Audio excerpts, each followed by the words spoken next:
NATO is on the brink of collapse as US President Donald Trump lashes out at allies for refusing to join the war against Iran. Calling out NATO's inaction, Trump has made it clear Washington feels abandoned. And now, in a stunning twist, the US is turning to an unlikely savior. Ukraine. Yes, Kyiv is now being tapped to help defend American bases in the Middle East under relentless Iranian threat. Zelensky, once dubbed the best salesman by Trump, is now stepping in as a wartime partner. Here's the full story. In a major revelation, Ukrainian President Volodymyr Zelensky says the United States and key Middle Eastern nations, including Saudi Arabia, UAE, Qatar, Bahrain, Jordan, and Kuwait, have approached Ukraine for help. Ukrainian expert teams are already on the ground, assessing threats and deploying combat-tested solutions. The focus? Countering dense Iranian drone and missile attacks that even advanced systems like Patriot and THAAD are struggling to handle.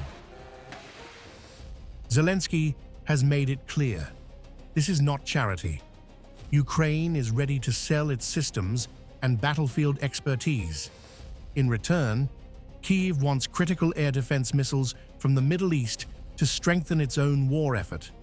It's a bold pivot. Ukraine is no longer just a recipient of aid. It is now exporting war technology and tactical know-how, turning its battlefield experience into a global defense commodity. At the heart of this shift is one brutal reality: money. Zelensky admits Ukraine's defense industry is running at just 50% capacity due to lack of funding. More money means more drones mean survival.